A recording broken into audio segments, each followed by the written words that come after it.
Experimente visualização única no WhatsApp. Fotos e vídeos que só podem ser vistos uma vez. Com visualização única é assim. Viu? Sumiu! WhatsApp. Privacidade para suas mensagens.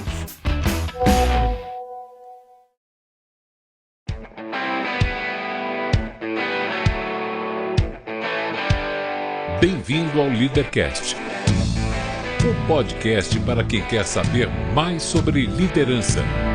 Apresentação: Luciano Pires. Bom dia, boa tarde, boa noite, bem-vindo, bem-vinda a mais um Leadercast, o podcast que trata de liderança e empreendedorismo com gente que faz acontecer.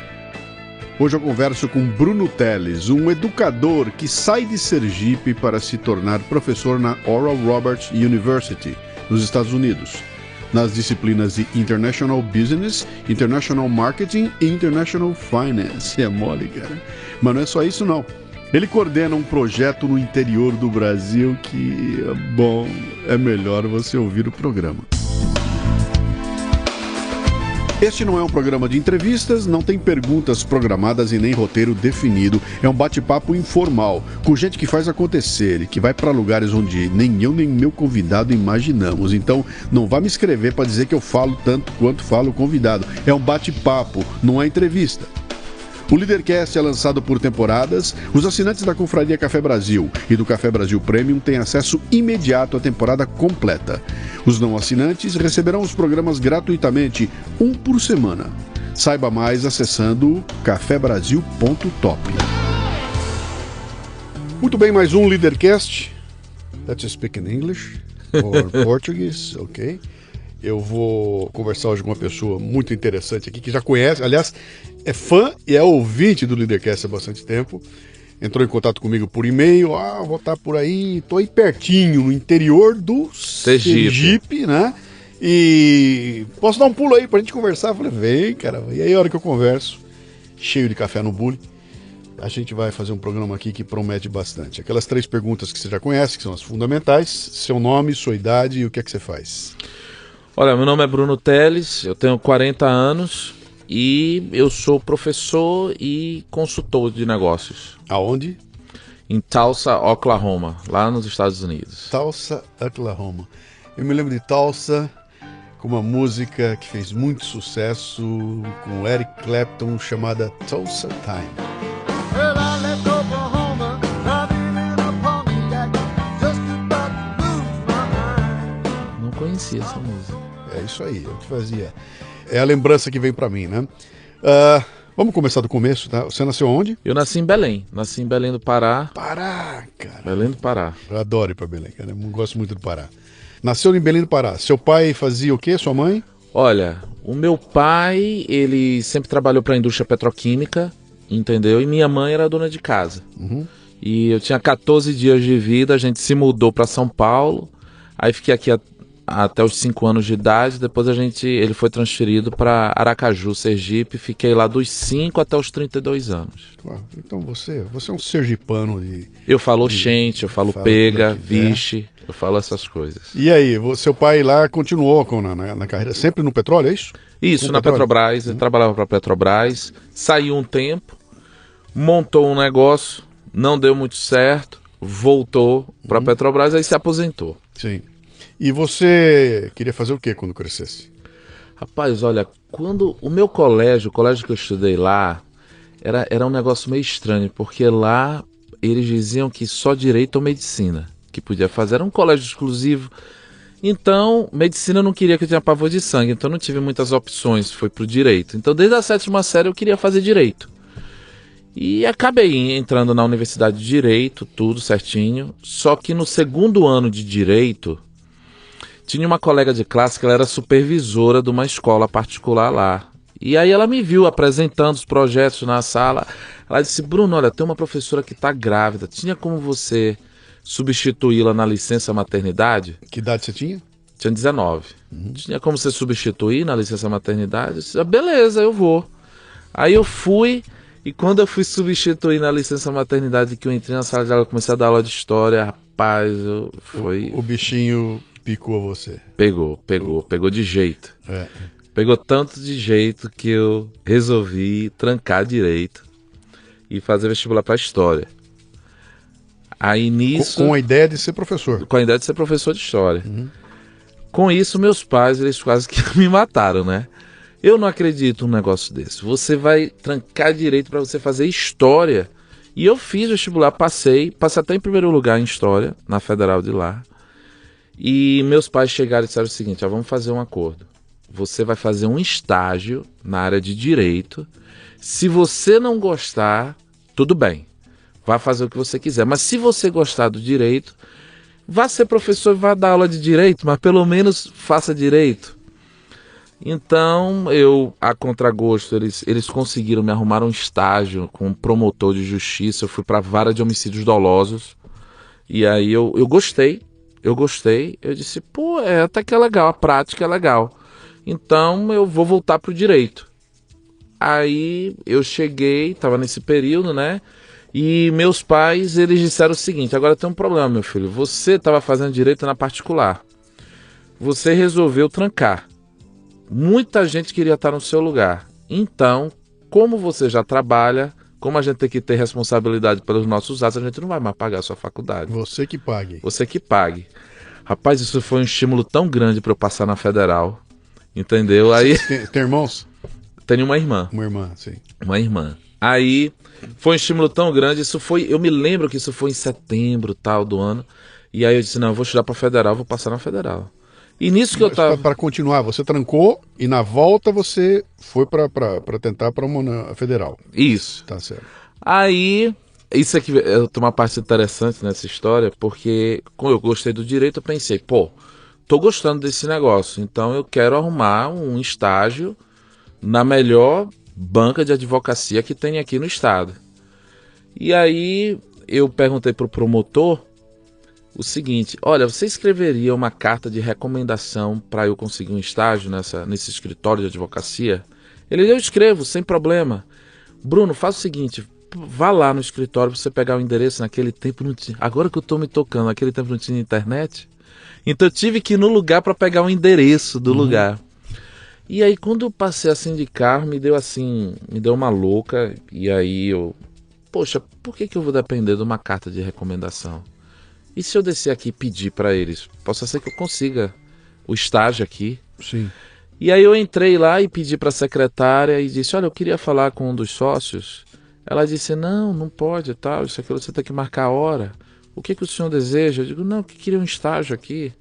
Ela, não, o processo não é bem assim, você tem que, entendeu? Eu disse, olha, dê uma ligadinha para eles. Se ele lhe disser não, que não deixa, tudo bem, eu aceito. Porque ela não queria nem ligar, sempre é assim, né? Os gatekeepers. Sim. Aí ela ligou, eles aceitaram, os dois maiores sócios do escritório aceitaram me receber. E engraçado que eu disse que eu queria uma vaga lá. A primeira pergunta que eles me fizeram foi o seguinte: quem é o seu pai? Ó a referência, ó. Ó a referência. Quem é o seu pai? De Né? onde esse cara vem, qual é a referência dele, que formação ele tem. Tá. Quem é o seu pai? Eu digo, olha, meu pai, o nome dele é Teles, ele é dono de uma padaria ali, na esquina. Aí, tudo bem. E qual é a faculdade que você tá? Eu disse, olha, agora eu não tô em nenhuma, mas eu tô estudando para Federal, eu vou passar no final do ano, então no próximo semestre eu tô na Federal. Aí eles até comentou depois que disseram, mas esse cara é louco, né? Você vai no escritório com a faculdade trancada. Aí disse, não vai dar pra te dar uma vaga e tal. Aí eu disse pra ele o seguinte, era uma sexta-feira, eu disse pra ele o seguinte, eu disse, olha, eu estagio aqui de graça. Você não tem absolutamente nada a perder. Se você não gostar de mim, você manda embora, não teve custo nenhum pra você. Qual é o custo que você vai ter? Você não tem nada a perder. Você tinha 20 anos de idade? Nessa época eu tinha 20 anos. Aí ele chegou e disse, tudo bem, começa aqui na terça-feira. Aí eu comecei lá, estagiar lá. Aí foi interessante que eu cheguei lá e perguntei, eu cheguei para a secretária e disse, e aí, qual é o advogado com que eu vou trabalhar? Ela disse, ninguém me falou nada. Aí eu comecei a bater na porta dos escritórios, ei, o doutor tem alguma coisa para fazer? Sou um novo estagiário e tal. E ninguém, você sabe, na escala evolutiva, o estagiário é o equivalente ao escravo de antigamente, entendeu? Na escala evolutiva. Então ninguém queria me dar nada, até que chegou uma hora que eu pedi a morte, fiquei chateado, fui com a secretária e disse o seguinte: quem é o melhor advogado aqui nesse escritório? Ela disse: Dr. Márcio Rezende. Aí eu fui lá, bati na porta dele: Dr. Márcio, eu sou novo estagiário, então eles me colocaram para ser seu estagiário, tá certo? E ele não sabia de nada. Não sabia de nada. Eu joguei verde para, né, para ver se conseguia alguma coisa. Aí ele pegou e disse o seguinte: isso assim, eu acho que foi uma das grandes guinadas na minha vida. Ele chegou para mim e disse o seguinte: teu primeiro trabalho vai ser organizar os processos. Então você vai imprimir, ver onde é que o processo está, fazer um sumário do processo. E isso, para o estagiário, é o pior serviço que um estagiário pode fazer: organizar a pasta de processo. Você tem pesquisa que você faz, fazer uma peça jurídica, mas organizar o processo é a pior parte. E ele era encarregado da maior conta do escritório, que era a empresa de energia elétrica do estado de Sergipe. A Energipe, na época, era a maior conta do escritório. 125 processos. Então eu montei uma pasta para cada um, olhei, pesquisei, fiz um sumário e tal. Demorou 2 meses para eu terminar. Terminei, e aí aconteceu que a empresa estava insatisfeita com os serviços do escritório. Não estava gostando dos serviços.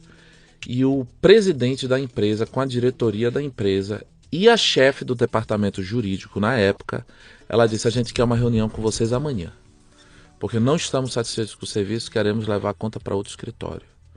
Quando chegou no outro dia, um dos sócios do escritório veio para mim: Bruno, chama o Dr. Márcio para ir para a reunião que a gente vai ter lá na Energipe.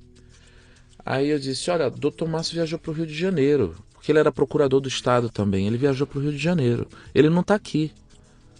Aí, ele não está aqui? Disse: não. Bruno, vamos fazer o seguinte: você vai para essa reunião, mas você só fala se a gente te perguntar alguma coisa, tá certo? Tudo bem. Ele sabia que você estava por dentro Ele não sabia. dos processos? O sócio não sabia. É. Ele pediu porque no escritório, naquele momento, se alguém tinha algum conhecimento, por menor que seja, era eu. Aí fui para essa reunião, aí estava o presidente, 3 diretores e a chefe do departamento jurídico, e do lado de cá, o sócio e eu. E aí eles começaram a perguntar dos processos. Na primeira pergunta, o sócio não sabia. Ele disse: Bruno, você sabe? Rapaz, olha, Deus me deu uma memória boa. Eu tinha organizado os processos todos, eu sabia os sumários e tal. E aí eu comecei a falar os processos. Não, a gente tá bem, tal, isso, aquilo, outro. Acabou que eles ficaram satisfeitos. E aí o presidente chegou pro sócio e disse assim: poxa, eu pensava que o Dr. Márcio vinha hoje aqui, eu não sabia que você também tinha contratado um novo advogado. Aí o sócio, Geraldo Rezende, o nome dele, o sócio chegou e disse assim: não, ele é o nosso estagiário. aí o presidente chegou para mim: você não quer estagiar aqui não? Mas na cara dura, assim? Já foi roubar o estagiário? Não, falou ali no final da reunião: você não quer estagiar aqui não? Aí, para mim, não fazia sentido eu sair, eu como estagiário de direito, sair do melhor escritório, do maior escritório do estado, para estagiar numa empresa de energia elétrica. Não fazia sentido. Aí, para não dizer que eu estava sendo indelicado, eu cheguei: olha, Marcelo Rocha, hoje ele é presidente da Enersul, lá no Mato Grosso do Sul. Eu cheguei e disse: olha, doutor Marcelo, não faz muito sentido para mim vir para cá como estagiário, mas se o senhor me contratar como advogado, eu venho, entendeu? Você não tinha nem formado, pô? Não tinha, não tava, não podia, né? Isso foi em outubro de 99. Aí o grupo comprou outra empresa na Paraíba, comprou a empresa de energia elétrica na Paraíba, a Saelpa na época, hoje Energisa Paraíba. E aí eu recebo um telefonema da chefe do departamento jurídico de lá, e ela diz assim: Bruno, e aí, vem pra cá ou não vem? Aí eu disse: ô Fernanda Rocha, o nome dela, eu já falei pra você, como estagiário eu não vou não. Não, Bruno, a gente queria te contratar pra você me substituir, pra você ser o chefe do departamento jurídico. Mas eles sabiam que você não tinha formação? Sabiam. Aí eu cheguei: Fernanda, eu não sou formado. Aí ela disse: não importa, a gente sentiu que há algo aí em você. Aí, pô, eu fiquei exultante, né? Aí eles disseram: um diretor vai te entrevistar.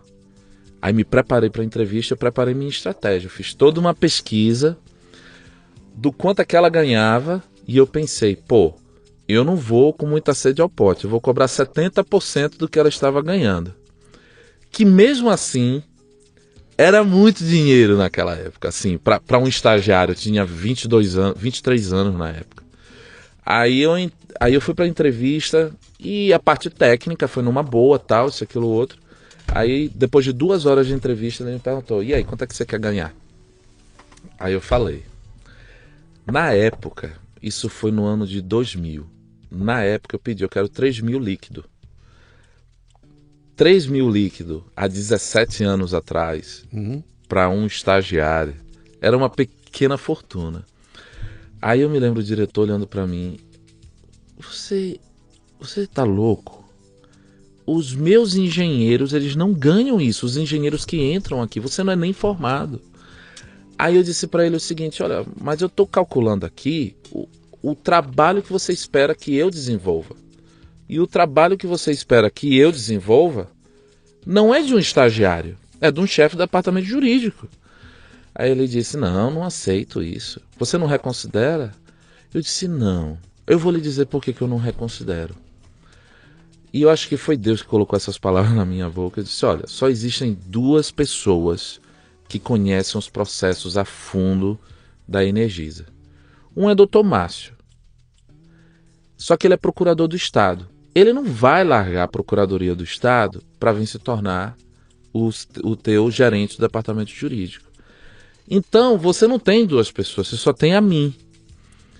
Se você for contratar uma pessoa para vir de fora, para pegar tudo isso, vai sair muito mais caro. Ele, não aceito. Tudo bem. Eu sei que quando eu entrei no carro eu comecei a chorar, porque eu pensei, rapaz, eu perdi a oportunidade da minha vida. Fui com tanta sede ao pote, mas fiquei na minha. Quando chegou no último dia do ano, do ano de 1999... Quanto tempo depois dessa entrevista? 1 mês depois. Esse diretor foi contra a minha contratação, ele foi contra. Mas o presidente me ligou e disse, você não reconsidera a sua proposta? Eu disse, não. Tudo bem, começa aqui na terça-feira. Aí, eu tinha 23 anos, faltavam 2 anos para me formar. E eu comecei como chefe do departamento jurídico lá da Energisa, era uma empresa pública e tal. Com advogados respondendo por você? Tinham 14. Meu Deus do céu. Então para tudo aqui. Vamos lá, eu só tô te ouvindo aqui e buscando os insights, né? O insight número 1 que você me deu aí, que é uma coisa assim, que é fabulosa, foi quando você falou que você pegou o pior trabalho que um estagiário pode pegar, que é esse de arrumar os processos, que é a pior coisa, né? Ninguém quer isso aí, é um saco, enche o saco, etc e tal. E aquilo que pra muita gente seria motivo de queixa, de encheção de saco, de mimimi, de não gosto, não quero, não vou, pra você foi o trampolim pra disparar a tua vida profissional adiante. Quer dizer, você, ao mergulhar de cabeça nessa coisa ruim, chata, pentelha, e fazer direitinho e bem feito, você arrumou um trampolim. Então, o recado que fica aí, eu já dei, inclusive, no programa anterior, e fiz num dos materiais que está no Café Brasil Premium, né, um sumário que está lá, onde o cara diz o seguinte, cara, todo mundo começa por baixo, todo mundo começa a trabalhar lá embaixo, e tem muita gente que acha que é indigno, que está fazendo um trabalho que é indigno, que enche o saco, que não sei o quê, e não esquece de entender aquilo como um tijolinho na construção do que essa pessoa vai ser no futuro. E você me dá um exemplo aqui que, tudo bem, tem que ter o rabo virado para a lua, né, para dar essa sorte toda, mas se você tivesse feito de forma desleixada aquele trabalho, porque não era digno, porque não era o que você queria, você não teria entrado naquela reunião com tudo na ponta da língua. Com e certeza. não apareceria para o presidente, que não te pegaria lá na frente. Quer dizer, esse baita insight que você me dá. Segundo, que puta moleque metido, arrogante, cara, com as fraldas sujas, vem aqui na minha frente cantar de galo. Da onde vem isso? Teu pai era assim? O que é? De onde vem essa... Rapaz, olha, isso é uma pergunta interessante, mas isso vai... Teve um outro episódio na minha vida que eu acho que começou ali, sabe? Tinha uma escola lá, tem uma escola em Sergipe que ela é muito exclusiva, que é o Colégio do Salvador. Então nesse colégio as pessoas começam desde o jardim e eles são contra pessoas entrarem depois, se você não entra no jardim, você não entra. É bem exclusiva. É uma escola que não é muito grande, tanto que o pessoal tinha uma predileção ou pro direito ou por medicina. Sim. E aí eu conheci um pessoal de lá desse colégio, eu tinha 11 anos de idade, conheci um pessoal e eu disse, pô, tô doido para entrar nessa escola. E aí tinha um teste de admissão. Eu não passei na prova de admissão, que a prova era muito difícil. Muito difícil. Já era para não deixar a gente de fora entrar. Era a 6ª série, e aí eu tinha começado já o ano letivo, tal, isso, aquilo, outro. E eu doido para entrar naquela escola, eu disse para minha mãe, mãe, dava para você me deixar lá no Colégio Salvador, agora? Essa era uma manhã. Ela, você vai fazer o quê? Eu vou conversar com a diretoria lá, ver se eles aceitam que eu entre lá. E aí, Que idade? eu tinha 11. Aí ela disse, tudo bem, meu filho. Então, quando eu tinha essas ideias loucas, os meus pais, eles sempre me apoiavam, sabe? Eles não eram assim, mas quando eu tinha ideia, eles me apoiavam, sempre me apoiavam. Então, eles sempre disseram, meu filho, nunca será surpresa para nós o que quer que você venha atingir. Então, isso me deu uma autoconfiança muito grande, isso me deu uma segurança muito grande. Entendeu? Você imaginar que crianças de 11 anos não vão falar com o diretor. Quem vai Não, falar eles é o fogem pai. de falar. Quem fala é o pai e a mãe que vão falar para interceder por elas, né? Mas é exatamente isso. Na minha vida eu sempre tentei fazer o que as pessoas não esperam que você faça. É a melhor forma de você conseguir o que você quer. Isso serviu para minha vida. Fui lá, pedi para falar com a diretora, que era a dona do colégio, e eu disse, olha, eu gostaria de estudar aqui nesse colégio. Aí ela disse, mas meu filho, tem que fazer a prova de admissão. Não, eu fiz, eu não passei. Mas eu de fato eu quero, olha, mas se você não passou é porque você não tem capacidade de estudar aqui no colégio. Aí eu disse, olha, vamos fazer o seguinte, primeiro mês não vai ser legal. Segundo mês melhora um pouco. Terceiro mês eu te mostro quem eu sou. Eu não sei como é que veio essas frases assim. Aí ela riu.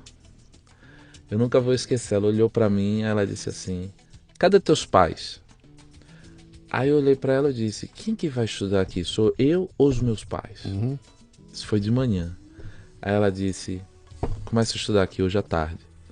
Então esse episódio, assim, quando aconteceu isso, eu saquei que muitas das vezes você não tem que fazer nada de fora, assim, o que é fora do normal para as outras pessoas. Eu só fui lá e pedi. Eu só fiz isso, entendeu? Em relação ao estágio, nessa banca de advocacia, eu só parei o carro, entrei e pedi. Então as pessoas, elas têm muito medo, elas fracassam pelo medo de receber um não. E se você tivesse recebido um não? Eu ia insistir. Eu ia insistir. Isso que eu faria. Todas as vezes que eu recebo um não, eu insisto. Eu tento arrumar uma outra forma para que possa, entendeu, conseguir o sim. As pessoas, elas têm essa característica de calcular o sucesso delas pelos nãos que elas não recebem. Eu calculo o meu sucesso pelos sims que eu recebo. Então, acho que quando teve esse episódio, ele serviu de base para mim. E aí, quando eu entrei no colégio, eu consegui, de alguma forma, me destacar no colégio. E eu de fato, no ginásio, no científico, eu não era um bom aluno, não. Porque os professores não me diziam para que aquilo servia. Mas, na 7ª série, eu fui eleito líder de turma. E fui eleito até o 3º ano e fui o orador da turma. Então, depois daquele episódio, um dos donos do colégio veio conversar com minha mãe e disse, olha, por causa do seu filho nós resolvemos mudar a regra. E nós resolvemos aceitar pessoas com mais facilidade aqui dentro do colégio. Então eu acho assim que quando começou a acontecer isso na minha vida, comecei a dar aula com 19 anos. Então eu achava assim que as coisas são possíveis, mas não porque eu seja uma pessoa fora do comum, mas eu acho que a maior parte das pessoas não falam, não tentam, não elas falam e nem não tentam. tentam, Não tem elas ânimo. nem tentam. Aí eu sempre digo, gente, um não, quando a pessoa está em dúvida, Bruno, será que eu devo fazer isso? Será que eu devo pedir? Eu digo, cara, olha, o máximo que vai acontecer, o máximo, não vai passar disso, você vai receber um não. Agora, se você receber um sim, o que pode mudar a tua vida? Entendeu? E aí eu comecei a trabalhar lá. Só que quando eu comecei a trabalhar lá, a empresa tinha acabado de ser privatizada. Então, mas antes disso aí, Então, um moleque de 22, 23 anos de idade vai ser chefe de departamento com 14 caras respondendo pra ele provavelmente, desses 14, 13,5 deviam ser mais velhos que você. Estavam lá não sei quanto tempo. E alguns tinham diplomas de advogado na mão. Todos. Pois é, cara. Bicho, isso é um desastre, cara. Isso é uma hecatombe dentro de uma empresa. Como é que foi essa história, cara? Bem, vamos lá. A empresa tinha acabado de ser privatizada, a empresa tinha sido privatizada em 97, e eles resolveram limpar todo o departamento jurídico e terceirizar todo o departamento. Então, lá dentro só tinha o chefe do departamento jurídico e 14 advogados terceirizados. Ok. Então, Trabalhando pra gente. Não eram CLT, então. Eram empresas independentes que estavam ali. Escritórios independentes, Tá. em Brasília, no Rio, lá. Mas eu recebi a incumbência também de reconstruir o departamento jurídico internamente. Mas então, nesse momento que você assumiu, não havia uma relação de hierarquia, de eu sou o chefe e você responde para mim. Você era, na realidade, o liaison, né? O cara que faz o contato com aquela turma toda lá. Isso. Então, isso evitou o cara engolir aquele sapo tremendo de ter esse fedelho na minha frente. Evitou em parte, É. porque eu tinha que me relacionar com os outros departamentos. Então, os outros departamentos, os gerentes dos outros departamentos, eles eram tudo 40, 50 anos, e eu tinha 23. Então, nas reuniões de todos os departamentos com a diretoria, tá todo mundo lá 40, 50 anos e eu 23. E eu ganhei um apelido lá, eu fiquei sabendo. O meu apelido era o Estagiário. Era esse o meu apelido, o Estagiário. Então eu comecei a ter uma dificuldade muito grande de conseguir informações dos departamentos para eu conseguir trabalhar os processos que tinham contra a gente. Ah, lá vem o estagiário pedir. Até que chegou um dia eu disse, pô, como é que eu vou mudar isso? Como é que eu vou mudar isso?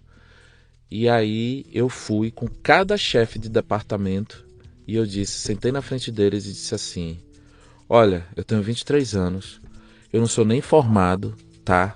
Mas eu quero te dizer que eu tô aqui dizendo que para eu te ajudar, você precisa me ajudar. Eu tô aqui para te servir. Você não tá aqui para me servir. Eu sei qual é a mentalidade que departamento jurídico tem na empresa. Departamento jurídico e TI tem uma péssima fama em empresa. O que entra no jurídico não sai mais nunca. Então eu disse para eles, eu tô aqui para te servir. Então se você não me ajudar, eu não vou ganhar o processo. Eu não sei nada, por isso que eu tô vindo aqui atrás de você.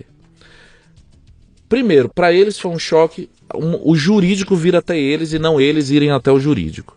Segunda coisa foi a posição de humildade que eu fui. E eu passei a não ir de terno, de gravata, eu ia de calça jeans trabalhar e tal. Então, começou a criar essa empatia e eles viam que eu estava lá lutando por eles. Então chegou numa forma que eu comecei a me destacar na empresa. Eu comecei a me destacar e aí a diretoria chegou para mim e disse assim, com 1 ano e meio, a diretoria chegou para mim e disse assim, a gente quer te dar um embasamento maior em negócios. Nós vamos te pagar uma pós na Getúlio Vargas. Uma pós em gestão na Getúlio Vargas, para você pegar um background em business. Você tinha se formado? Negócio. Ainda não. Ainda não. Faltava 1 ano, uns 8 meses para me formar. Nessa, quando faltava o tempo para me formar, que eles me deram essa bolsa, surgiu um problema. Eu não podia fazer a pós, porque eu não estava formado. Sim. Aí eu liguei, eu fui lá, eu disse, pô, não vou perder essa oportunidade. Pô, ganhei uma bolsa, digo para esses caras que eu só vou fazer daqui a 2 anos, vai que tem corte no orçamento e tal, eu perco essa oportunidade. E aí eu fui falar lá com o pessoal da FGV e eles disseram, não tem condição. Eu digo, olha, mas veja só, faltam 8 meses, 1 ano para me formar. O curso dura 2 anos. Então, eu já vou estar formado, tá me entendendo? Você até segura minhas notas, tal, isso, aquilo, outro. Mas, pô, faça esse favor. E se eu não me formar, você não me dá o diploma, pronto. Aí eles disseram, não. Aí eu pedi, deixa eu falar com o teu supervisor. Falei, insisti, não. Posso falar com o teu chefe? Aí até que foi na última pessoa lá que era o chefe da FGV pro estado de Sergipe. Aí eu fiquei insistindo, esse cara falou o seguinte, ele disse, olha, a gente não pode fazer isso. Mas, quando eu estava terminando o meu mestrado, eu fui aceito no doutorado. E um professor aceitou que eu começasse o doutorado sem ter terminado o meu mestrado. Então eu vou abrir essa sessão para você. Então, mais uma vez... Uma referência, o cara se baseou numa referência que aconteceu na vida dele e replicou para você. E se você não tivesse ido lá falar com ele, se não tivesse insistido com cada um desses caras, você não ia receber não ia ter essa conseguido, benesse de jeito nenhum. em hipótese alguma. Aí eu estava como gerente de departamento jurídico lá, eu estava terminando a faculdade e fazendo a especialização da FGV ao mesmo tempo, uma loucura. Mas aí eu consegui terminar e as coisas foram dando certo e eu comecei a me dar muito bem na empresa. Eu amava a Energisa, amava. E aí aconteceu, quando eu fiz essa pós na FGV, e eu me lembro como hoje, o primeiro módulo foi RH, o segundo módulo foi estratégia. Um cara, rapaz, um professor que trabalhava na Bayer, e ele botou lá as 5 forças do Porter, do Michael Porter. Sim. Quando eu vi aquilo, é isso que eu quero. Rapaz, eu fiquei doido. Olha, parece que foi... Eu me lembro como hoje o cara explicando os 5 forces, as 5 forças do Porter. Pô, eu quero trabalhar com negócio, não quero mais direito, não. Eu quero trabalhar com negócios. E a partir daquele momento eu comecei a conversar com a empresa que eu quis dizer, eu não quero mais ficar na área de direito. Eu não quero mais ficar na área de direito. Fiz um mestrado em regulação da indústria de energia e tal. Mas não quero mais ficar em direito, eu quero uma área de negócio, quero ir para regulação e tal. Mas eu tinha cometido um erro grande. Nessa época, o departamento já estava com 8 pessoas internamente. Um advogado, outras pessoas. E aí, eu nunca preparei ninguém para me suceder. Esse foi o grande erro na minha carreira. Eu nunca preparei ninguém. Então, eles não queriam me mudar. Porque ia ser um problema para arrumar outra pessoa. E é uma área sensível, o departamento jurídico. Você sabe tudo da empresa. Sim. Principalmente o que você não deve saber. Você sabe tudo. E eu tava meio desgostoso, tal, isso, aquilo, outro, até que mudou o diretor. E o diretor que passou a ser o meu chefe foi aquele diretor que me entrevistou 8 anos atrás, que foi contra a minha contratação. Passou a ser meu chefe. E eu me tornei um advogado bem sucedido lá porque eu não segui as regras. Eu não segui as regras no sentido de que vamos lá, vamos trabalhar, estamos aqui, vamos ajudar. O pessoal dizia que eu era um bom advogado porque eu não agia como um advogado. Uhum. E esse cara era muito metódico. E não era só comigo, era com várias pessoas. Passou um ano tendo muito atrito com ele, tal, isso, aquilo, outro. Aí eu te falei ali, era uma sexta-feira, 17 de dezembro, se eu não me engano, 2008, 6 horas da noite. Ele me chama na sala dele e diz, eu quero fazer a tua performance, tua review. Aí eu disse, tudo bem. Aí ele começa dizendo, você está abaixo da média, como gerente. Eu já fiquei meio assim, porque eu sempre era top, ganhei uma bolsa da universidade da coisa. A minha contratação, eu nunca ouvi falar de um caso desse, eu estou sendo sincero com você. Ele disse, você é um gerente abaixo da média porque você tem 3 pontos que você não está desenvolvendo. Primeiro, você precisa aprender mais, você precisa estudar mais. Eu já tinha pós da Getúlio, feito mestrado, e eu era referência na empresa, eu sabia disso. E a outra questão é que você não é muito articulado, você precisa aprender a se comunicar com as pessoas. E a terceira coisa, eu não vejo motivação em você, eu não vejo uma pessoa motivada. Entendeu? Aí eu silenciei na hora, eu fiquei olhando para ele, eu silenciei porque não dava nem para começar uma discussão, porque a gente estava tão distante, porque as 3 fraquezas que ele falou eram os meus 3 pontos fortes, que todo mundo falava. Aí eu, tudo bem, nem discuti. Aí minha esposa foi me pegar, e quando eu entrei no carro, que ela me olhou, ela disse assim, aconteceu alguma coisa? Aí eu disse, olha, meu irmão, aconteceu, eu tô de saco cheio, aconteceu isso, já não tô mais satisfeito, eu não quero mais direito, quero dar uma guinada na vida, a gente não tem filho, a gente não tem uma dívida. Você topa eu fazer um mestrado, um MBA numa universidade nos Estados Unidos, eu entrego minha demissão amanhã, você vende seus negócios que você tem, a gente vende tudo, a gente vai. Aí ela me olhou assim, ela disse assim, olha meu amor, o que eu quero é lhe ver feliz. Pra onde você for, eu vou. Na outra semana entreguei minha demissão e o presidente na época, ele disse pra mim, não, Bruno, não. A gente negocia aqui, vamos te dar um aumento e tal. Não, a questão não é dinheiro. Porque eu nem precisava do aumento, pra te ser sincero. Não tinha dívida, só eu e minha esposa, a gente vivia muito bem, eu dava aula na universidade. Não. Não é dinheiro, você não entendeu. Não, a gente te coloca na posição, a gente te muda aqui da posição, tal, a gente se prepara. Não é isso, chegou meu tempo, tô de saco cheio. Não vou aceitar a tua carta de demissão. Tudo bem. Fui em casa, comprei a passagem para os Estados Unidos, sem estar matriculado na universidade, sem ter visto, comprei a passagem. Voltei para ele e disse, olha, a passagem já comprei. Aí foi nesse ponto que ele não insistiu mais. Mas eu fico aqui 1 mês ainda, 2 meses, para ajudar na transição, não tem problema algum. E aí eu ainda fui tirar o visto. E eu perguntei para minha esposa, para onde que a gente vai? Ela disse, olha, eu tenho uma tia que mora numa cidadezinha chamada Broken Arrow, em Oklahoma. Eu disse, tudo bem. Fui procurar todos os mestrados, os MBAs que tinham lá, tinham 4. Mandei um e-mail para todos perguntando, quanto é que custa? Só uma respondeu. Aí eu disse, bem, se só uma me respondeu, o que eles disseram que custava na época era $25 mil, eu tinha, é para essa que eu vou. E aí, fui para lá, fiz a aplicação, a universidade me aceitou. E o inglês? Eu já falava inglês. Você falava inglês? Eu já tinha- falava inglês. Outro insight interessante, quer dizer, um cara que não queria que você entrasse, 8 anos depois foi o cara responsável por você sair da empresa. Quer dizer, ele guardou a vingança no bolso até o dia que ele pegou você na frente dele e ele foi lá e jogou em cima de você Eu não sei se bem vingança, porque não era só comigo, ele não se dava com ninguém. com ninguém. E era um Entende? diretorzão na empresa lá. Era. Quer dizer, a empresa mantém um sujeito assim porque não entende. O que eu quero dizer para você aqui? A gente sabe como é que funciona a comédia corporativa, sabe como é que funciona o sistema de mérito dentro das empresas e sabe que existem pessoas que ficam anos numa empresa e são um problema, cara, né? Quer dizer, para quem olha de cima e vê o cara falando, o cara tá performando, para baixo ele é um horror, né? Ele destrói por onde passa. Eu cansei de ver gente assim e vi gente que chegou a níveis de vice-presidente da empresa e o cara não valia nada, né? Mas aparecia que era o ó do Borogodó, né?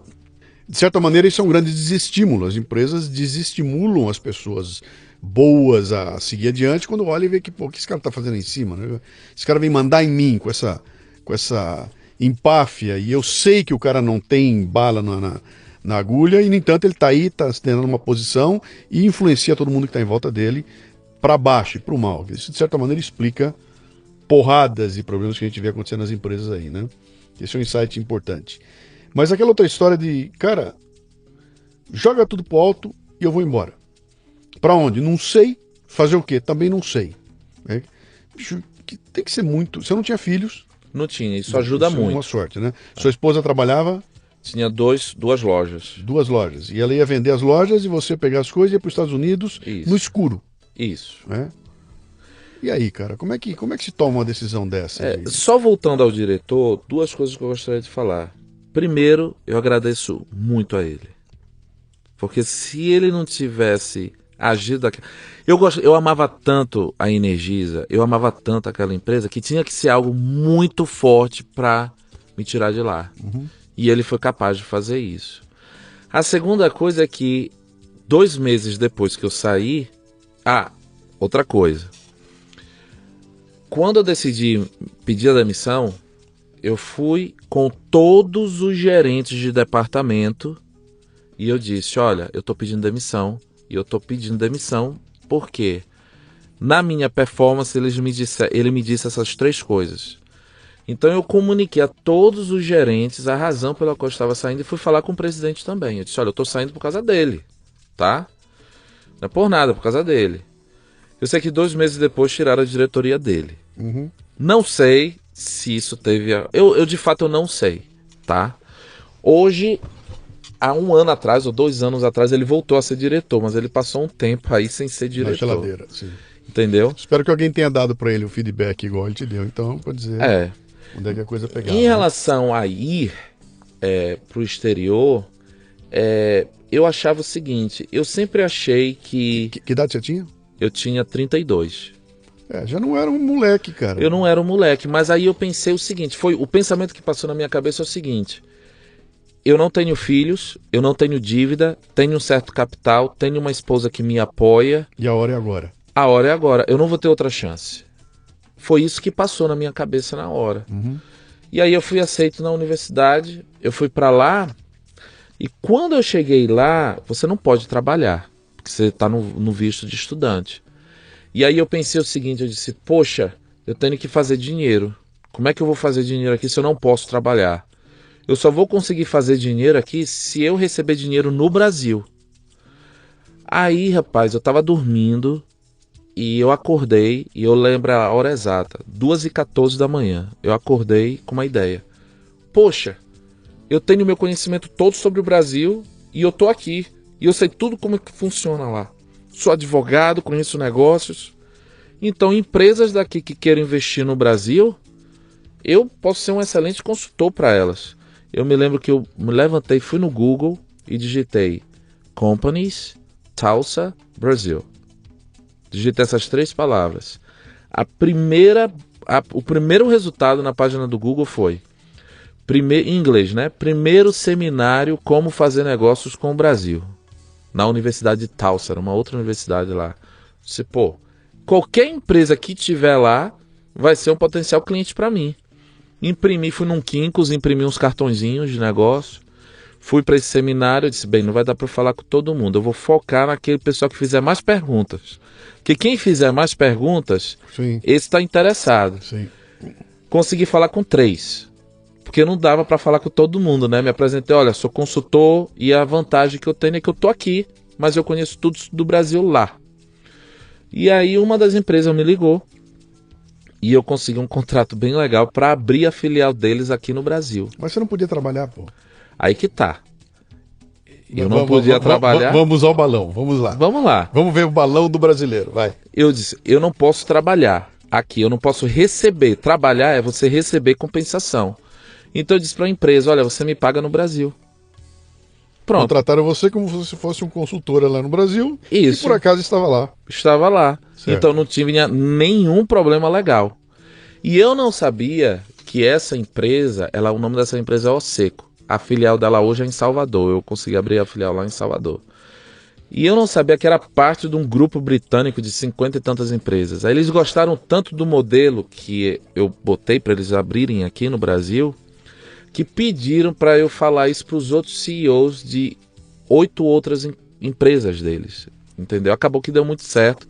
E a grana que eu ganhei lá foi muito bom para mim, para eu ficar lá e conseguir me manter sem ferir nenhuma da legislação vigente. E no mestrado eu resolvi fazer o seguinte, eu disse, olha, eu só estou estudando e fazendo essa consultoria. Eu vou, de fato, ralar, eu vou dar o meu máximo nesse mestrado. Quando acabou o final do primeiro semestre, o chefe do departamento me convidou para ser assistente dele. Você pode trabalhar dentro da universidade, lá nos Estados Unidos. Comecei a trabalhar. Quando acabou o primeiro ano do mestrado, são 2, eu pensei, pô, vou me lotar de matéria e vou terminar agora, no próximo semestre. Foi aquilo até que eu te falei no almoço. Em julho, eu vim para cá, para o Brasil, para resolver alguns problemas da empresa. E quando eu estava dirigindo aqui no interior de Campinas, eu estava indo visitar a Electro. Quando eu estava dirigindo, eu senti que eu estava com dificuldade de enxergar no horizonte. E eu estava com umas fortes dores de cabeça, mas eu achava que era o estresse, tal, minha vida era uma loucura, tal. Aí eu disse, olha, eu vou fazer um check-up quando voltar para os Estados Unidos para ver se está tudo ok para eu ir para o meu último semestre. Aí eu fui fazer o check-up, o médico disse que era uma sinusite, ia fazer uma cirurgia rápida. Na sexta, antes das aulas começarem, ele fez a cirurgia, eu estava ainda sob efeito de sedativo. Quando chegou na segunda-feira que eu fui lá no escritório dele, ele pediu para eu ir lá. O médico veio na sala de espera, estava eu e minha esposa, aí eu me levantei e ele disse o seguinte, olha, ele falou assim mesmo, olha, eu cheguei lá, mas quando eu cheguei lá não era uma sinusite, é um tumor, então eu decidi não operar, tá certo? Aonde o tumor? O tumor nessa região aqui entre os olhos e o cérebro, entendeu? É um tumor. Entre o olho direito, atrás do O olho direito e o cérebro. Sim. É um tumor, eu não sei se é maligno ou benigno, mas eu já entrei em contato com o Instituto de Oklahoma do Câncer, lá em Oklahoma City, Tumorzinho. uma bola de golfe. Era uma bola de golfe, Sim. entendeu? O problema é o local. Porque não é eu tanto tava tumor. comprimindo o olho. Comprimindo o olho e o cérebro. Então todas as vezes que eu tossia, ou arrotava, ou espirrava, era uma dor lancinante. Aí ele disse, olha, eu tô te mandando lá pro Instituto de Oklahoma do Câncer, que aí lá eles vão te tratar, você vai receber uma ligação deles. Você tem alguma pergunta? Aí eu pensei que era o meu inglês, que eu não tinha entendido. Eu disse, o senhor podia repetir, por favor? Aí ele repetiu. Aí eu disse, não. Bem, eu tenho várias perguntas, mas eu acho que eu não consigo formular nenhuma agora. E aí a gente entrou no elevador, eu sei que a gente chorou muito, mas aí eu pensei o seguinte, eu disse, pô, eu sou evangélico. Então eu pensei, a única coisa que eu pensei naquela noite foi o seguinte, rapaz, olha, aconteça o que ocorrer, a minha fé não vai ser abalada. Minha esposa chorava muito, aí eu fui na faculdade no outro dia, e os professores chegaram para mim e disseram, vamos fazer o seguinte, Bruno, pega um break e você começa no outro ano. Aí eu conversei com minha esposa e disse, olha meu amor, sabe, eu não vou pegar um break, porque se eu ficar em casa, eu vou enlouquecer. Porque quando você tem uma notícia que você tem um tumor, uma bola de golfe entre o seu olho, o seu cérebro, você não sabe se é benigno ou maligno, eu vou te dizer as perguntas que passaram na minha cabeça. Isso foi em agosto. Será que no Natal eu vou estar vivo? Será que vai doer? Será que eu vou ter consciência quando eu estiver morrendo? Como é que minha esposa vai ficar? Poxa, eu não tenho filhos ainda, olha, não vai ficar nada. Então, é umas perguntas que você não se faz, Que você evita pensar a respeito. evita pensar, elas vêm como uma avalanche, todas de uma vez. E aí eu disse, rapaz, eu vou enlouquecer, eu vou ralar, vou estudar, tal, isso, aquilo, outro. E de agosto até novembro eles começaram a fazer uma série de exames, uma série de exames, uma série de exames. E nessa de fazer uma série de exames, quando chegou em novembro foi que eles descobriram que era benigno. Ufa. É, uma semana antes das provas finais, entendeu? Mas eu já tinha passado o semestre todo sofrendo com dores de cabeça, tal, entendeu? Sem enxergar do olho direito. Aí eles disseram, olha, Bruno, temos excelentes notícias, ele é benigno e você vai tomar o remédio e ele vai diminuir. Fiquei tão feliz. Minha mãe foi pra lá pra dar uma assistência, tal. Os três chorando, se abraçando na sala, tal. Isso aquilo, quando a gente recebeu a ligação. Quando eu comecei a tomar o remédio, rapaz, o remédio era muito forte. Só pra você ter ideia, o início da medicação era meia pílula. Hoje eu tomo 9, eu ainda tomo pra controle. Eu tomo 9. Eu tomei meia, eu fiquei super nauseado, tal. E aí eu tinha que estudar, ir pra aula, nauseado com a semana das provas finais. Mas eu acho que nesse momento eu fui recompensado por eu ter tido aquela fé, que eu disse que minha fé não seria abalada. Eu consegui terminar o semestre com média máxima em todas as matérias. E na Capstone, que é a matéria principal, a maior nota foi a minha. E aí eu me formei com honras e eles me deram um prêmio especial. Assim, o aluno exemplar, tal, isso, aquilo, outro. E aí, quando estava chegando na última semana de aula, o chefe do departamento chegou para mim e disse assim, Bruno, você quer ensinar aqui? Aí eu disse, o quê? Você quer ensinar aqui? Aí eu disse, pô, eu adoraria, mas tem um problema, eu sou internacional. Eu sou estrangeiro e eu sei que a universidade tem uma política de não contratar estrangeiro por todos os problemas de ter que pagar mais, tal, isso, aquilo, outro. Não, isso... Que ano era? Isso foi em 2011, final de 2011. Entendeu? Final de 2011, tá. Final de 2011. E a ORU não estava contratando, a Oral Roberts, ela não estava contratando estrangeiro desde as Torres Gêmeas. Então eles disseram, não, nós vamos abrir uma exceção, porque eu me lembro que ele falou isso, nós conhecemos o caráter das pessoas quando elas passam por uma situação limite. E na situação limite nós conseguimos ver o que saiu de você. Então a gente quer aqui, a gente vai te pagar isso e a gente vai te dar uma bolsa para você fazer um doutorado na universidade que você for aceito. E o green card? A gente paga o teu green card também. Eles Cara, pagaram. isso é a mesma coisa que a Gisele Bündchen ligar pra mim e falar: Luciano, eu quero convidar você pra sair comigo hoje, vou pagar o jantar, vou mandar um carro te pegar e depois eu levo você de volta pra casa. Você quer sair comigo? É mais ou menos assim, né? E você pegou e falou: não quero, de jeito nenhum, voltar pro Brasil. Não, aí eu não pensei duas vezes. As despesas que eles tiveram só para me contratar foram mais ou menos US$ 15 mil, isso dá R$ 45 mil. Quer dizer, para contratar um professor, você tem que pagar R$ 45 mil. E quando você recebe o Green Card, você não tem ligação nenhuma com a empresa. Você pode pedir demissão no outro dia. Então é um risco muito grande para a empresa fazer isso. Olha só como é que essa...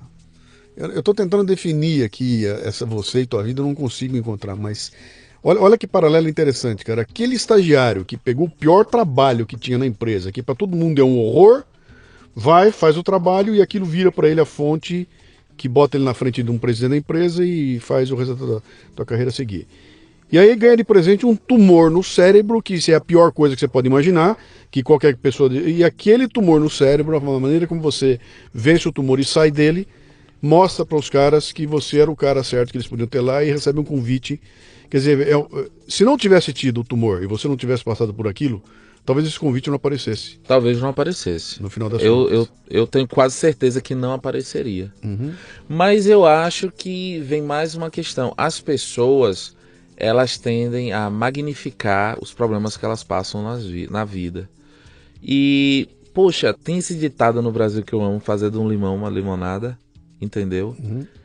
Toda oportunidade, toda ameaça, ela pode ser transformada numa oportunidade. Toda fraqueza pode ser transformada numa força e vice-versa. Eu acho que é uma questão de escolha. Assim como felicidade. Você escolhe ser feliz. Entendeu? Então você escolhe pegar as adversidades da sua vida e utilizar aquilo como combustível. Você quer melhor combustível para você ser bem-sucedido? Você está sofrendo nesse exato momento?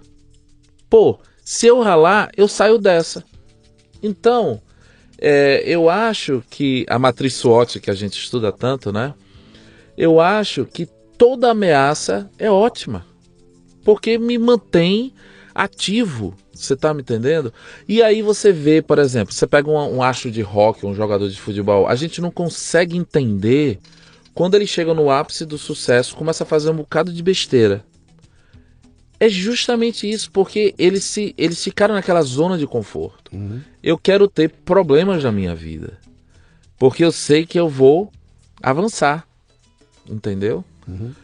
E aí eu comecei a dar aula lá, e eu sempre tive assim uma paixão muito grande por dar aula. Dei aula. Green Card, Virou um cidadão norte-americano. Ainda não cidadão, porque você ganha o Green Card e depois é que você vira. Mas você não chegou lá ainda? Ainda não? Ainda não, tá. porque tem um prazo Ah, para você fazer. vai estar lá fazendo aquele juramento. Vou tá lá. Hoje é dia 4 de julho. Por incrível que pareça. Então, verdade, hoje é dia 4 de julho, cara. Hoje é dia 4 de julho. Isso aí. Muito bem, mas aí então a coisa se estrutura. Eu não sei o que você estava planejando da tua vida até então, porque veio inesperadamente esse convite, né? Você ia se formar e aí tem que tomar uma decisão na tua vida lá na frente, né? E de repente, do inesperado surge um convite, cara, fica aqui, venha dar aula aqui, e aí abre um caminho na tua frente. Vou ser professor, que é aquilo que eu queria ser no Brasil, aqui nos Estados Unidos. Quer dizer, um brasileiro sendo professor nos Estados Unidos. Isso. Numa universidade. Isso. Professor de quê? Marketing e empreendedorismo. E não era nem o direito que você fez aqui. Não era mais o direito. Tá. Cara, que loucura, bicho. É. E aí? Olha, os planos era quando eu terminasse o MBA voltava para o Brasil, porque, pô, eu tinha um baita currículo, né? E eu não via problemas em arrumar uma vaga aqui no Brasil. Mas aí surgiu essa, eu fiquei lá. E quando eu comecei a dar aula, eu comecei a de fato ver o papel de um professor na sala de aula. Eu comecei a ver o impacto que eu tinha nos alunos, nas pessoas. E eu percebi que uma das melhores profissões, você vai até achar agora que eu estou sendo aqui meio, como é que eu posso dizer, meio utópico. Mas eu acredito nisso de coração, eu acredito nisso corpo, mente e alma. Uma das melhores profissões para você mudar o mundo é você ser um professor. na minha opinião, é uma das melhores profissões.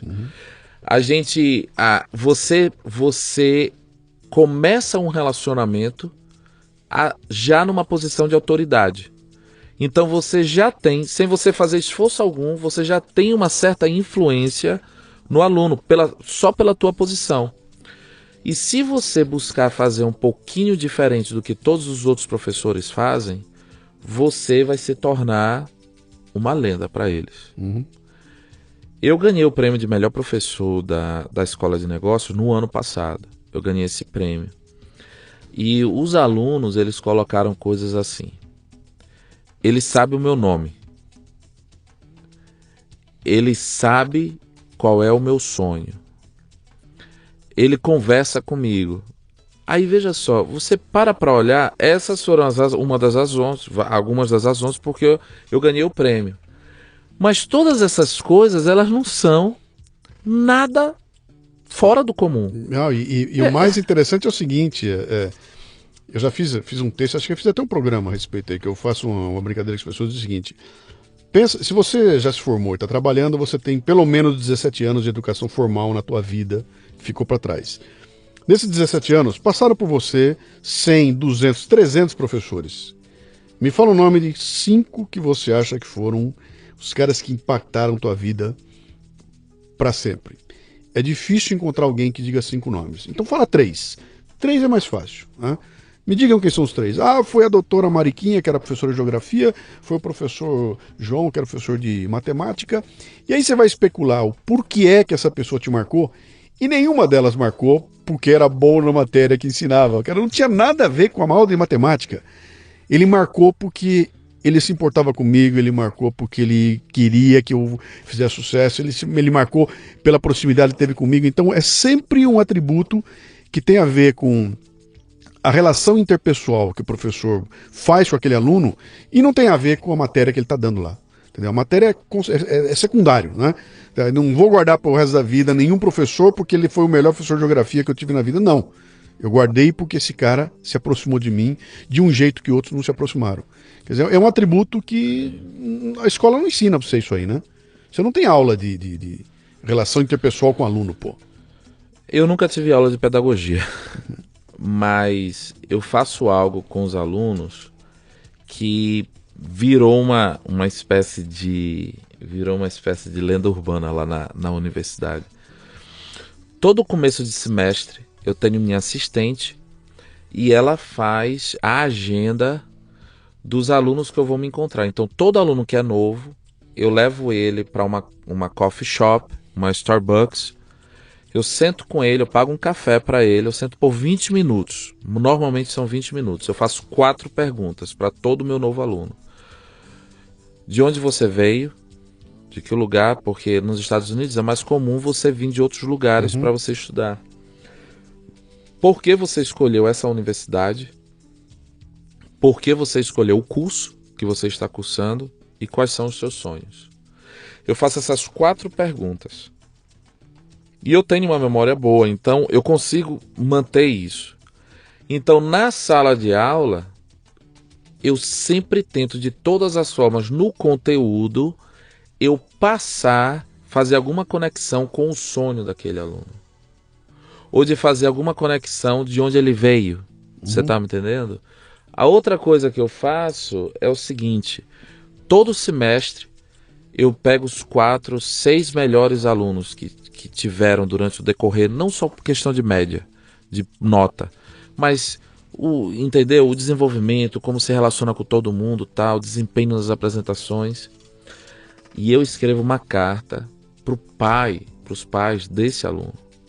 E aí eu escrevo lá, eu digo: olha, o seu filho se saiu muito bem esse semestre, mas eu quero lhe agradecer porque se ele se saiu bem, isso não acontece por acaso, vocês desempenharam um papel nisso aí.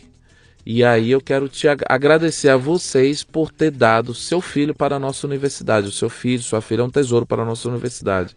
Uma carta de 1 página, mas isso tem um efeito. Porque, olha, um aluno veio falar para mim e disse assim: Bruno, meus pais emolduraram a carta. Sim. Eu só estou falando isso que eu acabei de te falar.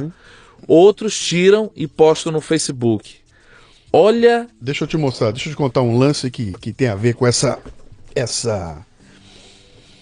a importância que essa liderança que você exerce tem nesse ambiente onde você atua ali. Quando eu estava na empresa, eu era o cara de comunicação e marketing e a gente editava um jornal interno na empresa, o Pinhão era o nome do jornal. Jornal feito por 5 mil funcionários da empresa, e eu dei um puta gás no jornal. Peguei o jornal, falei, cara, isso vai ter que ser de primeira linha. Eu quero um jornal que fale de gente, que tenha gente. Véio. Toda a edição do jornal, quando chegava a edição, minha secretária pegava o jornal e via as fotos de todo mundo que apareceu. E eram assim 300 fotos que apareciam de pessoas, grupos, o grupo todo reunido. Ela pegava aquelas fotos, a minha turma identificava aquelas 300 pessoas e ela preparava para mim 300 cartinhas, tudo com o nome do cara. E eu chegava no trabalho, tinha uma pilha de 300 cartinhas na minha mesa, eu ia lá, eu assinava uma por uma, cara, à mão. E botava um bilhete, assinava e escrevia do lado, fulano, muito legal, vamos em frente. Todas elas. E levava um tempo fazendo aquilo lá. E a turma entrava na minha sala e me via assinando aquilo. E não se conformava. Cara, por que você não imprime isso aí? Eu falei, bicho, você não sabe o que acontece quando alguém receber essa cartinha aqui, que o diretor mandou, com a assinatura feita com a mão dele, e com um bilhetinho com o nome do cara, Oswaldo, tô contigo, alguma coisa assim. E aquilo me custava um tempo gigantesco fazer aquele negócio todo lá. E o resultado daquele negócio era um negócio excepcional, porque os caras emolduravam, cara. O cara tava lá no meio do trabalho, de repente chegava o supervisor dele, batia nas costas dele, fulano, tá aqui o jornal, e olha a carta que o diretor te mandou. E o cara abria a carta do Luciano, com a assinatura do diretor de comunicação, e dizendo muito obrigado por ajudar a gente a fazer o nosso jornal. O cara levava para casa, punha aquilo num quadro, e aquilo virava um troféu. Aquilo não custava nada. Em termos de dinheiro, nada. Me custava um tempo. E os caras vinham falar pra mim, cara, como é que você perde tempo? Eu falei, bicho, eu não tô perdendo tempo, cara. Eu sei o que significa pra um cara que vai lá no chão da fábrica receber um negócio desse. É parecido com o que você tá fazendo aí. Quer dizer, a última coisa que eu espero como pai de um estudante é receber uma carta de um professor universitário para dizer seu filho é assim, assim, muito obrigado por ter mandado seu filho pra cá.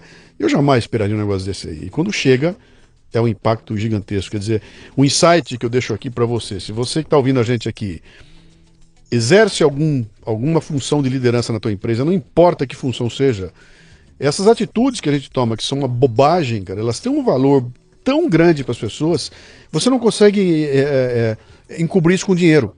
Entendeu?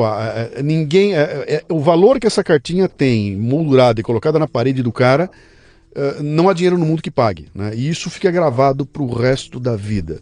O gesto que você fez de reconhecer a pessoa, que ela tem a importância. E aí vem para o que você comentou ali atrás, né? Que os alunos diziam o seguinte, por que foi o meu melhor professor? Né? É porque ele se importa comigo, ele sabe meu nome, ele sabe quem eu sou, ele sabe de onde eu vim, ele conhece meu sonho, ele se importa comigo. Fez toda a diferença do mundo. Né? E acho que isso se reflete em todos os segmentos de atuação, não importa o que é que você faz na sua vida. Eu faço questão, quando eu estou ali mexendo na minha caixa postal, um sujeito me escreveu para dizer que não conseguia configurar o feed, não conseguia baixar o negócio, a gente tentou arrumar não sei o que, passa uma semana, eu abro a minha caixa postal, tá lá o e-mail dele, aquele e-mail antigo, eu mando um reply para ele. E aí, Zé, conseguiu? Só assim, mais nada. E aí, Luiz, deu certo? Só isso. E a hora que o cara recebe, ele fala, não acredito que o cara lembrou de mim, tá perguntando, pô, deu certo sim, foi maravilhoso, tá funcionando agora, cara, ou então não deu, não consegui até agora, vamos arrumar isso aí. Demonstre que você se importa com a pessoa que está em relação com você. Se você for livre de liderança, demonstre que você se incomoda com o que pode estar acontecendo com essa pessoa, que você se importa com ela, que você a respeita. E cada vez que você demonstra isso, cara, é por isso que eu vou ficar gravado pro resto da vida no coração dessa molecada. As pessoas, no fim das contas, elas são pessoas. Uhum. E pessoas, elas querem atenção.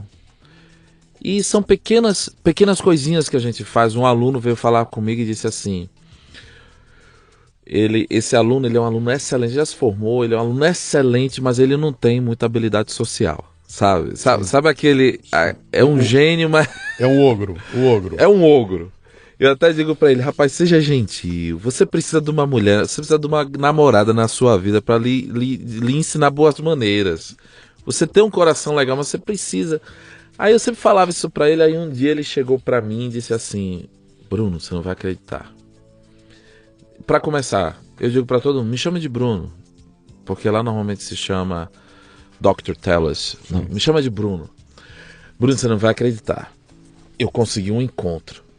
Vai ser essa quinta-feira. Era uma segunda. Vai ser essa quinta-feira. A date. A date. A date. I got a date. E vai ser onde? Vai ser no Double Shot. Double Shot é uma coffee, uma loja de café bem famosa lá. Vai ser vai ser no Double Shot. Eu disse, pô, cara, que legal, tal, isso, aquilo, outro. Aí a gente tinha aula na quarta. Aí eu cheguei na sala de aula, aí eu disse, gente, o Morgan, o nome dele era Morgan, o Morgan vai ter um date amanhã. Então, nós vamos todos aqui agora fazer uma oração rápida para que esse date dê certo. E olha, Morgan, eu quero dizer que eu quero ter o prazer de patrocinar esse date. Eu tinha comprado um gift card de $20 para ele comprar o café lá. E foi aquela onda, tal, isso, aquilo, outro. Ele nunca esqueceu isso. Uma besteira, $20, você tá me entendendo? Mas de você ir comprar o gift card, ir lá. E eu vejo o meu papel como professor muito menos, exatamente como você falou, de passar o conhecimento, mas eu vejo muito mais o meu papel como professor, é isso que eu boto na minha cabeça. É muito mais de mostrar para o aluno que ele pode muito mais do que ele acha que ele pode. Você é um maestro, cara. Pode É um muito maestro, mais. é um maestro, bicho, é um maestro. Eu posso não saber tocar saxofone que nem o meu saxofonista toca, mas eu sou um maestro que eu tô sacando o que tá acontecendo em volta, e naquele meu pequeno gesto o saxofonista vai brilhar, Vai brilhar. porque eu tô enxergando o todo e ele tá no foco dele ali, né? E você está sempre tentando interagir com os alunos. Tem um caso que eu sou muito orgulhoso desse caso. Essa assim, é uma das minhas histórias preferidas. Na aula de empreendedorismo que eu dou lá, eu sabia que tinha um aluno que era de contabilidade, ciências contábeis. E é um pouco estranho você ter um aluno de ciências contábeis na aula de empreendedorismo, porque não é obrigatória para ele. O nome dele é Brandon Richards. Aí eu cheguei para ele e disse assim, ô Brandon, você não é contador? Você não está estudando contabilidade? O que você está fazendo aqui em empreendedorismo? Estou curioso de saber. E aí ele disse, Bruno, eu não sou o seu típico contador. Eu sou bem criativo, eu gosto de empreender, eu gosto de novos negócios. Eu disse, e por que você está fazendo contabilidade? Por que você não vai buscar fazer marketing ou algo assim? Bruno, é porque eu venho de uma família de poucos recursos. O meu irmão mais velho foi fazer medicina e a minha família quer que eu faça contabilidade porque contador nos Estados Unidos tem emprego certo. Então, segurança de emprego, estabilidade de emprego. Eu disse, Brandon, a gente precisa almoçar junto. Não faça isso com sua vida. E acertei um almoço com ele. Aí foi no outro dia, eu disse, Brandon, qual é o seu sonho? Bruno, eu quero ser ator. Quero ser ator em Hollywood. Mas ele ia se formar naquele semestre. Eu já tenho uma proposta da Ernst Young para ser contador deles. Então, eu vou aceitar. Eu disse, cara, não faça isso. Você vai ser infeliz pelo resto da sua vida, tal. Faça o seguinte, faça um acordo com seus pais, peça para eles 2 anos, vá para Hollywood, tente. Se não der certo, você vai conseguir emprego. Você foi um dos melhores alunos aqui. Você vai conseguir. Mas não tome essa decisão de ir para Ernst Young. Aí ele, tá certo, eu vou pensar, Bruno. Nisso, a universidade vem para mim e pergunta, Bruno, tem um ex-aluno da universidade que ele quer vir dar uma palestra aqui e ele quer saber se pode dar uma palestra na sua sala, porque ele montou uma empresa e ele quer contar como é que foi o processo dele de começar essa empresa. Ele foi lá, o nome desse cara é Craig Brinks, eu até conversei com ele hoje. E aí a empresa dele faz controle de iluminação para filmes. E é a empresa que é o padrão para Hollywood. Eles fizeram a iluminação para os filmes, a franquia do Star Wars, os Velozes e Furiosos. Então, é uma empresa top, tal, isso, aquilo, outro. Aí ele chega, começa a falar como ele começou, como ele está na indústria de filme, tal, isso, aquilo, outro. Na aula de empreendedorismo e aquele aluno lá atrás. Tá sentado lá. Sentado lá. Aí quando acabou a aula, eu fui lá falar com o Craig. Craig, como é que você tá? Pô, adorei tua história e tal. Aí ele disse, Bruno, tem até um lance. Nós nunca contratamos, mas a nossa empresa está crescendo. Nós vamos contratar nosso primeiro estagiário.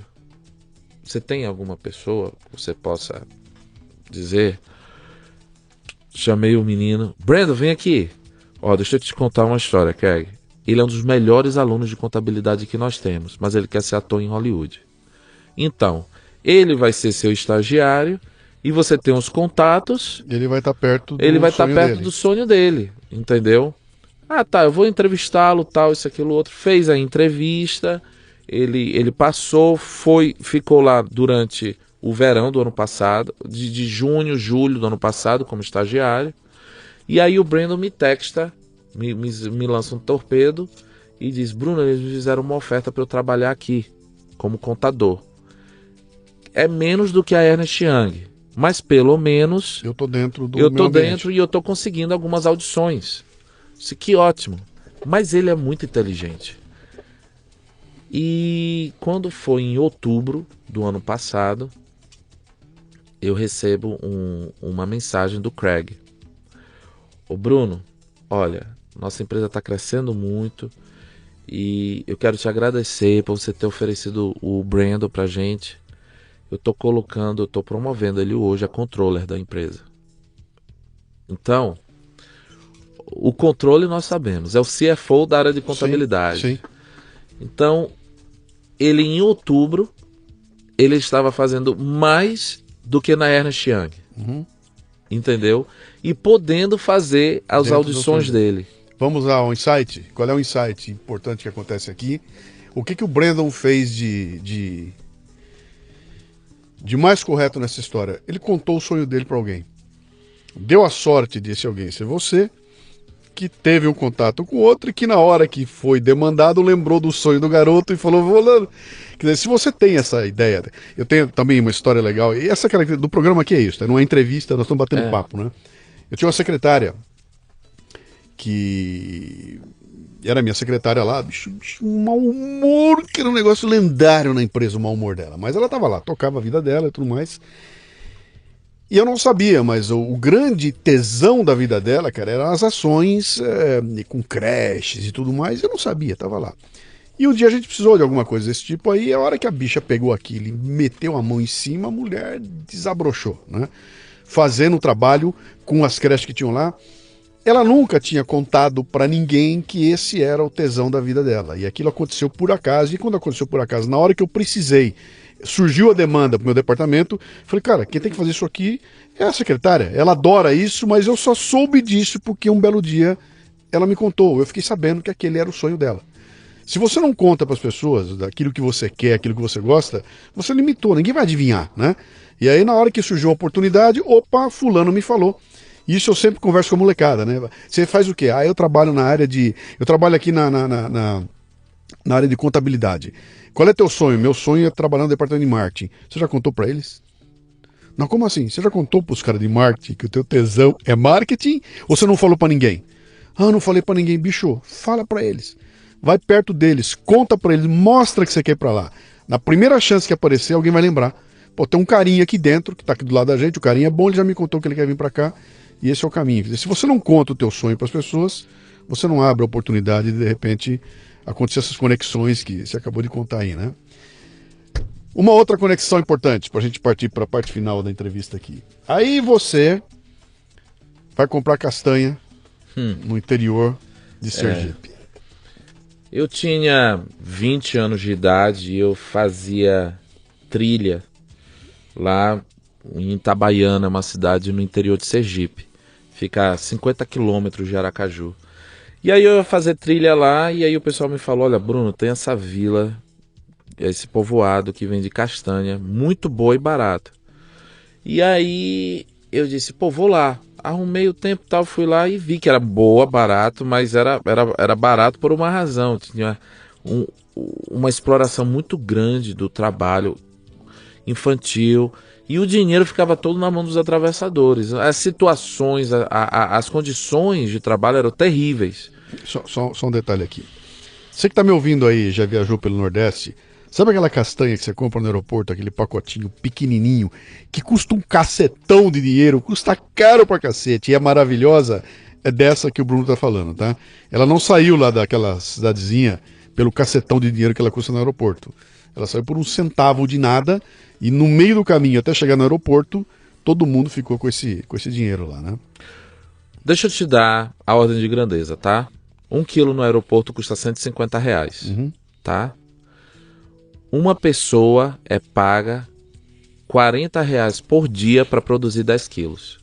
R$40 por dia por 10 quilos, Pra que produzir significa 10 então quilos. R$1.500. Com R$40 ela produz R$1.500. Isso, só que para a castanha ficar daquele jeito, o processo é o seguinte, eles assam a castanha, Sim. pega uma por uma, quebra a castanha para liberar o que está dentro.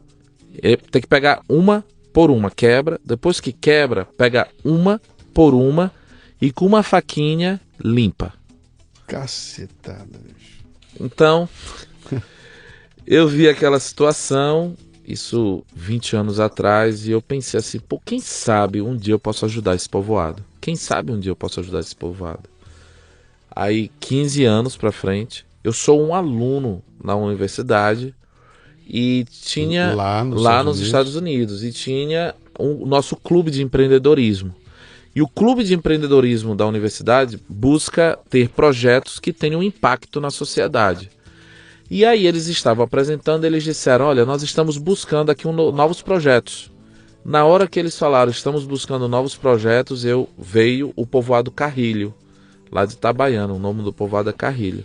Pô, quem sabe eu consigo emplacar esse projeto. Comprei uma passagem para o Brasil, voltei para o Brasil, filmei, conversei com o pessoal lá, voltei, editei o vídeo, mostrei para eles, eles disseram, não, a gente não pode pegar o projeto, que o projeto é muito grande. Eu, tá certo. Passam-se 2 anos, eu já sou professor, e aí eu fiquei sabendo que a universidade estava buscando um povoado para adotar por 5 anos e ajudar o que pudesse esse povoado. Fui lá, apresentei novamente e acabou que o povoado foi escolhido para ser adotado pela universidade por 5 anos. Entendeu? Um povoado no interior do Sergipe é adotado por uma universidade em Tulsa, Em no Oklahoma. Oklahoma. Certo. E aí foi adotado um projeto para 5 anos, a gente está no 3º ano. No 1º ano a gente veio para ver todas as necessidades desse povoado. Voltamos para a universidade com as necessidades e começamos a conversar com todos os departamentos. Enfermagem, engenharia, pedagogia, psicologia, negócios. O que a gente pode ajudar essa comunidade? Resumindo um pouco, nós temos hoje mais de 100 alunos trabalhando de graça para esse povoado, Lá em Oklahoma. lá em Oklahoma, no curso deles, no que eles podem ajudar. E no 1º ano nós viemos com 15 pessoas, foram 2 professores e 13 alunos. Os alunos pagam do dinheiro deles, a universidade paga a passagem dos professores. No 2º ano foram 20, esse ano foram 32, entendeu? Que estão lá, trabalhando. Fazendo o quê?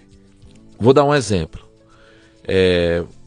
Eles assam a castanha no chão. E a gente notou que o calor é muito grande, tem uma ineficiência também, porque você perde o calor porque é aberto. Uhum.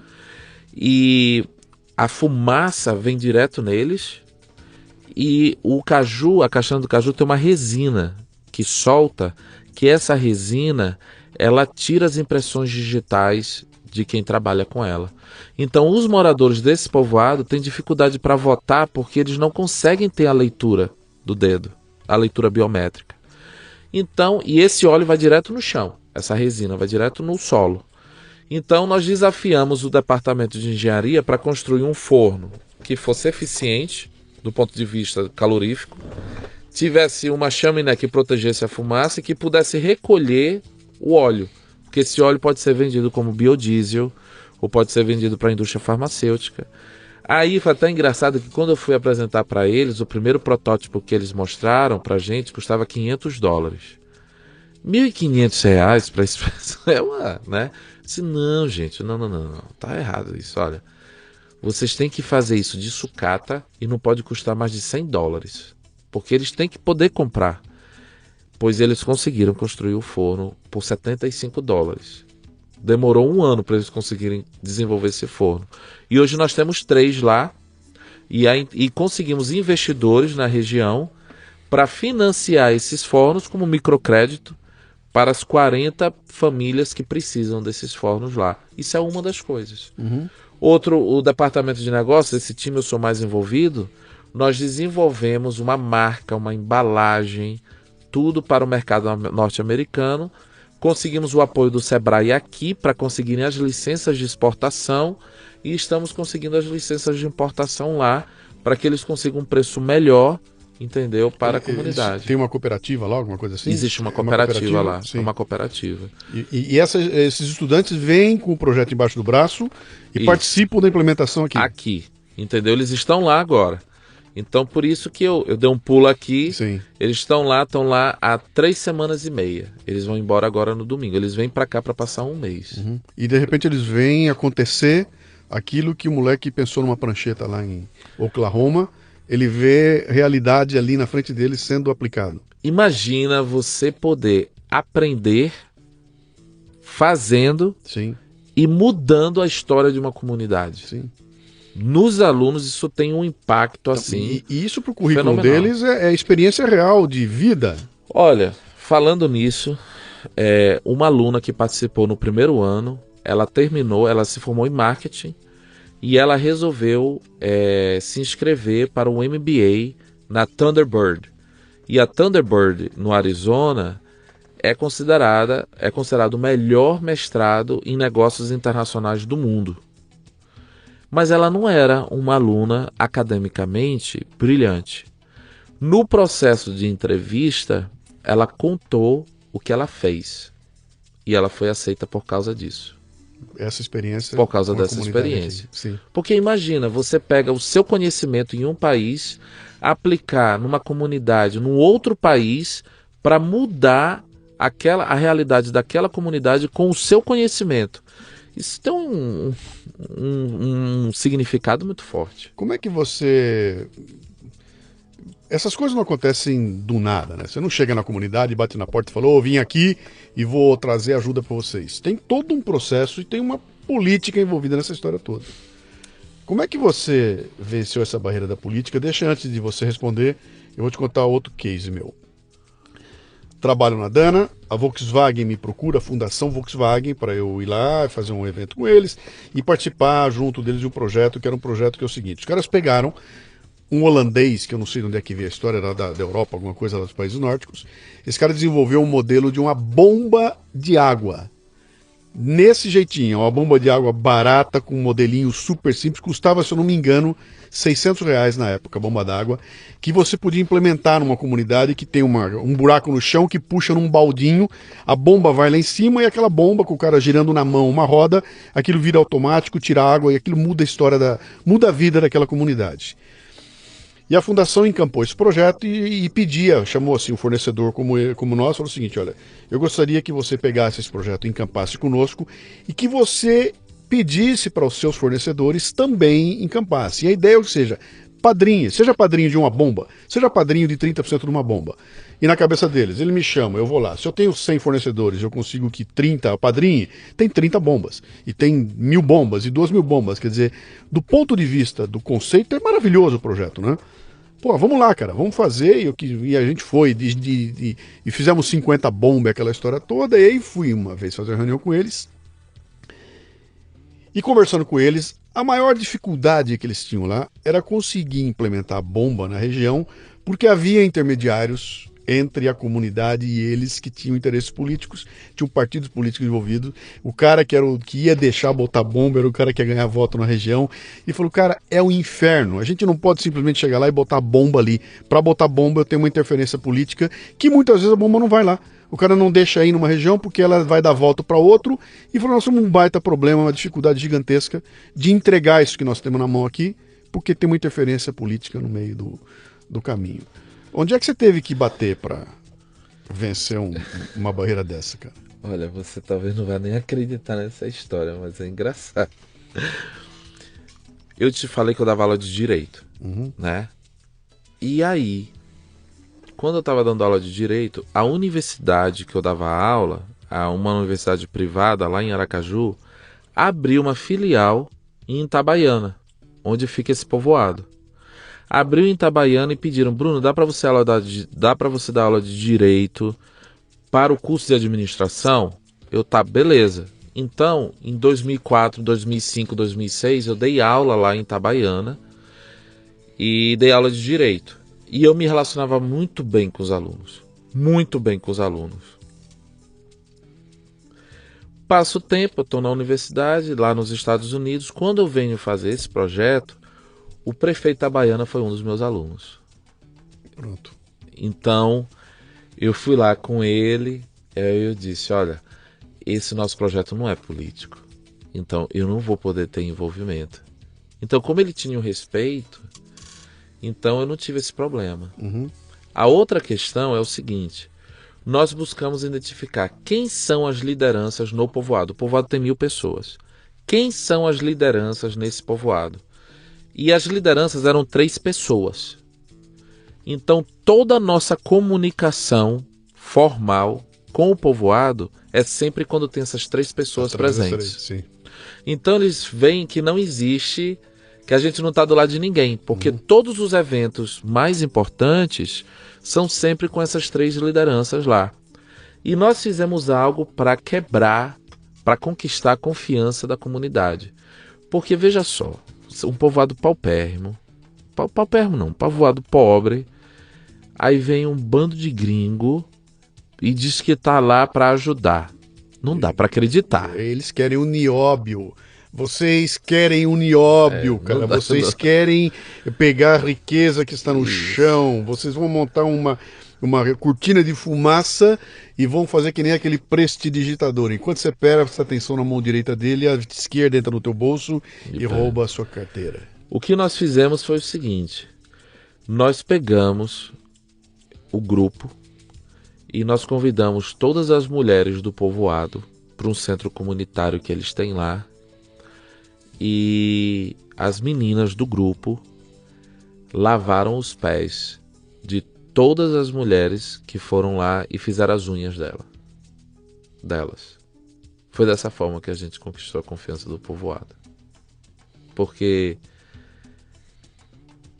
quando é que alguém lavou os pés daquela pessoa de servir, de ser servido? Só Jesus Cristo. Você tá me entendendo? Sim. A gente notou que a pessoa que é pobre, que vive numa situação difícil, ela nunca é servida.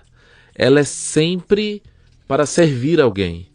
Então, naquele momento, eles viram pessoas que na cabeça deles, superiores, Sim. gringos, ajoelhados, lavando os pés deles e fazendo as unhas. Um exercício de humildade. Um exercício de humildade. Aí conquistou a comunidade. Mesma coisa que você começou no começo da nossa conversa aqui, a gente estava batendo um papo e você começa lá atrás e vai dizer o seguinte: eu consegui vencer a resistência interna na empresa quando eu sentei diante de cada um dos caras e falei, cara, eu não sei nada, não sou nada, não conheço nada.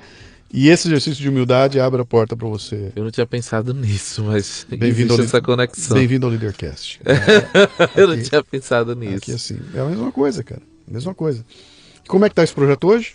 O projeto tá legal, a gente tá no 3º ano, então os principais avanços que nós conseguimos conseguimos o apoio de investidores para investir no projeto, porque precisa de capital de giro para exportar. Então nós conseguimos Lá nos Estados Unidos? aqui, Aqui no Brasil? porque é o seguinte: é muito fácil de eu conseguir dinheiro de lá para trazer para cá. Sim. Mas você convencer o local a ajudar o local, a gente acha que a vitória é maior. É, porque o Brasil não tem essa cultura. Não né? tem essa cultura. Não tem. Você tá me entendendo? Então conseguimos isso, o forno que nós conseguimos desenvolver e a questão das licenças que nós estamos desenvolvendo também. E agora fizemos uma parceria com a Secretaria de Educação do município lá e os professores na universidade lá nos Estados Unidos vão dar treinamento para os professores do povoado, para que eles sejam mais motivados, tal, e um programa de leitura que a criança ela venha a querer ler. Como é que você lida com a barreira do idioma, cara? A gente tem que ter intérprete. Então, era eu, só que o projeto começou a crescer muito, então nós recrutamos alunos brasileiros na universidade lá para conseguir fazer essa intermediação. Uhum. E o interessante é que isso começou a mexer com a cidade.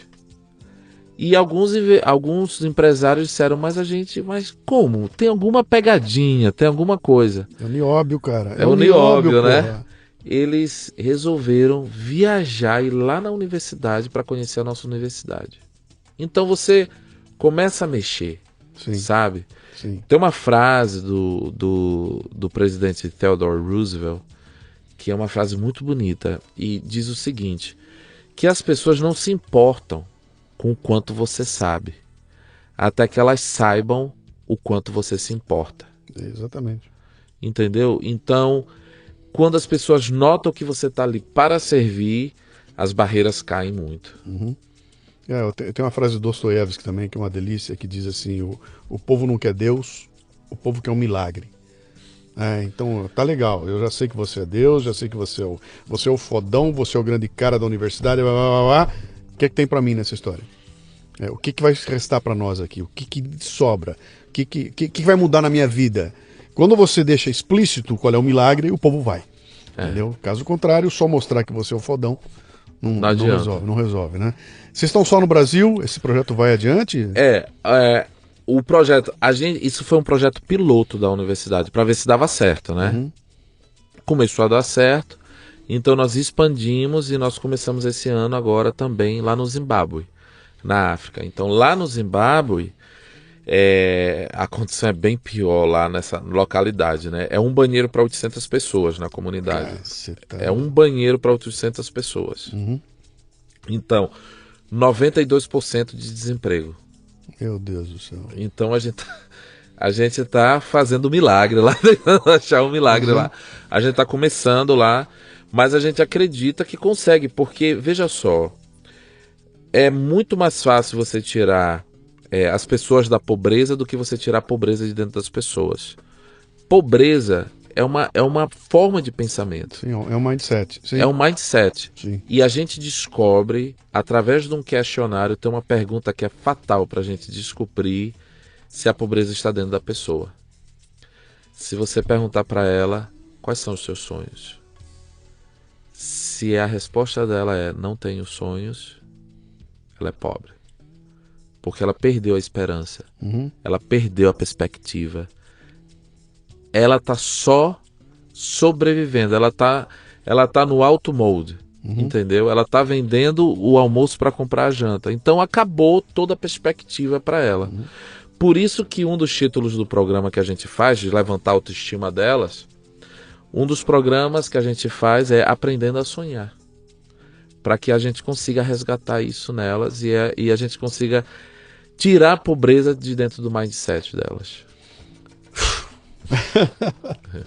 Cara, você faz ideia do alcance desse trabalho que você está fazendo? Porque você, o teu talento, o teu destino, teu propósito era ser professor. Você foi aprender isso lá atrás, quando era moleque, né? Ou quando estava fazendo o seu curso de Direito, o bichinho mordeu e falou, tenho que ser professor. Isso que você está fazendo hoje, se eu botar num papel, é muito além do papel de um professor. Porque, legal, o professor está na sala de aula, dando aula, ensinando a molecada a fazer um monte de coisa. Você está pegando um avião, vindo para cá, sentando junto com a liderança de uma cidade, trazendo os moleques embaixo do braço. Isso é uma puta responsabilidade. Você está viajando com 30 filhos de alguém embaixo do braço para botar no interior, no sertão do Brasil, de Sergipe. E quando você sair daqui e voltar para lá, você mudou uma comunidade. Isso está muito além do papel que a gente imagina que o professor tem, não tá? Na realidade, eu acho que não.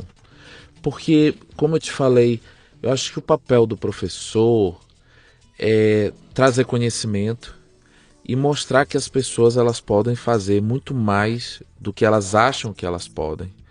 Só que eu acho que o professor, ele acha que esse trabalho é só dentro da classe de aula.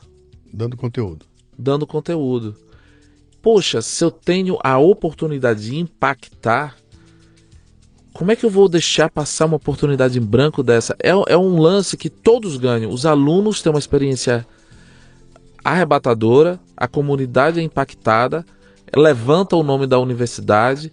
Eu acho que a gente está numa sociedade que acha que para se vencer alguém tem que perder. Sim. E eu não vejo dessas formas. Talvez eu seja utópico, mas tem funcionado na minha vida. Eu acho que o professor, ele tem um poder que ele não sabe que ele tem. A maioria dos professores, eles não tem essa ideia do poder que eles têm de mudar o mundo, de impactar a sociedade. É só você fazer o seguinte, você trazer a sala de aula para fora da sala de aula, que é o lugar, porque a gente ensina as pessoas para elas viverem fora da sala de aula.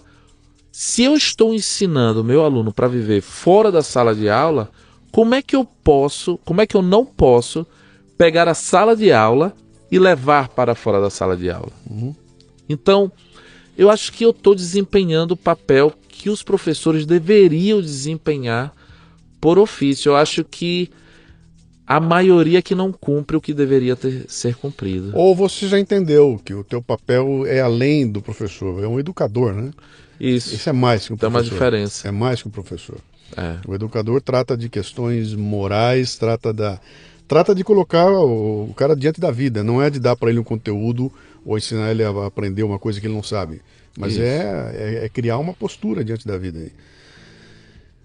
Quem quiser conhecer um pouco mais, saber mais do teu trabalho, tem um lugar que vocês estão mostrando isso? Tem o site da universidade? Como é que é? Sim. Na realidade, a gente conseguiu construir um website só para o projeto. O nome do projeto é Healing Teams, é como se fosse assim, time da cura. Sim, Teams da cura. healing de curar, né? De curar. HEALINGTEAM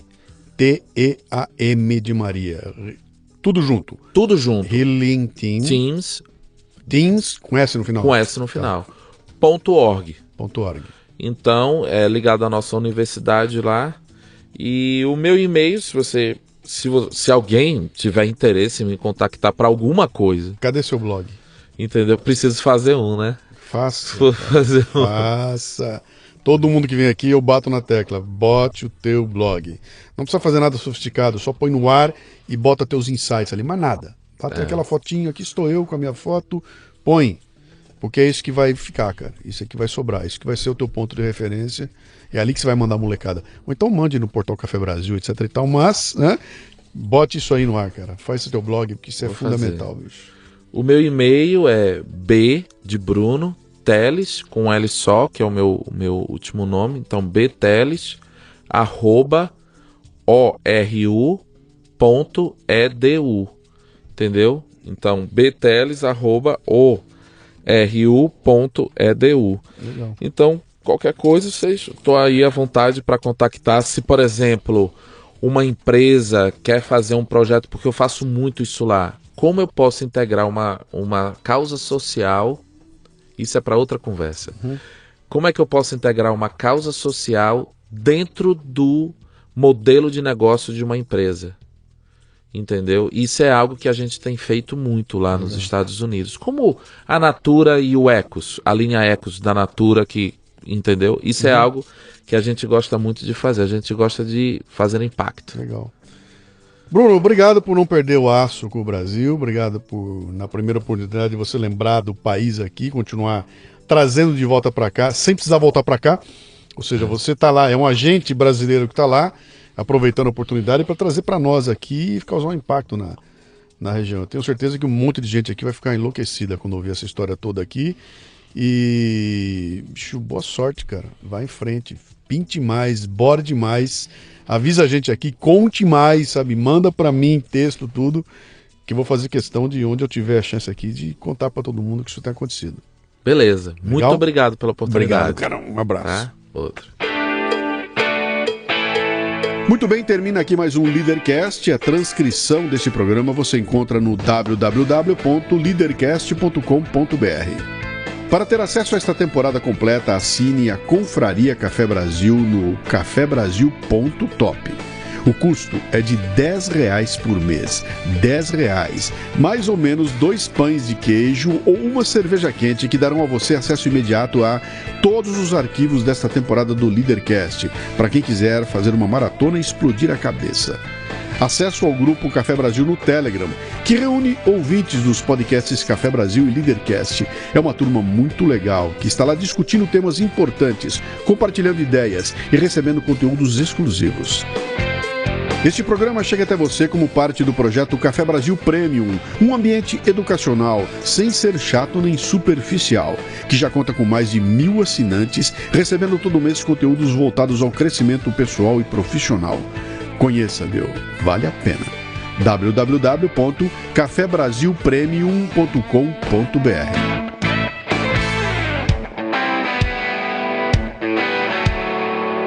Você ouviu o Leadercast com Luciano Pires. Mais uma isca intelectual do Café Brasil. Acompanhe os programas pelo portal cafebrasil.com.br. Experimente visualização única no WhatsApp. Fotos e vídeos que só podem ser vistos uma vez. Com visualização única é assim, viu? Sumiu! WhatsApp, privacidade para suas mensagens.